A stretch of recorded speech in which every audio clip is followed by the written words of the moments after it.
Human Resources Team Role. The Human Resources Team is a role that comes pre-configured as part of the HR module.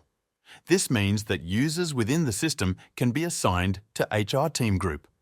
As a result, any tasks assigned to the HR team will appear in the My Tasks, Active or My Tasks All view in the tasks list for that user.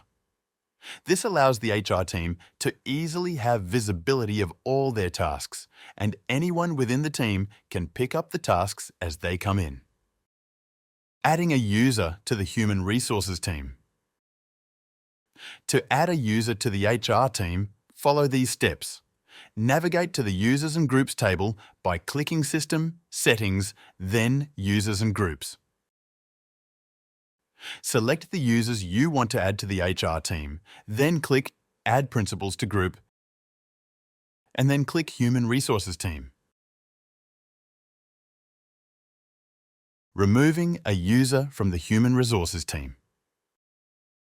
To remove a user from the HR team, follow these steps. Navigate to the Users and Groups table by clicking System, Settings, then Users and Groups. Select the Human Resources Team Group. Navigate to the Members tab. Select the users you want to remove from the HR team and then click Remove Principals from Group.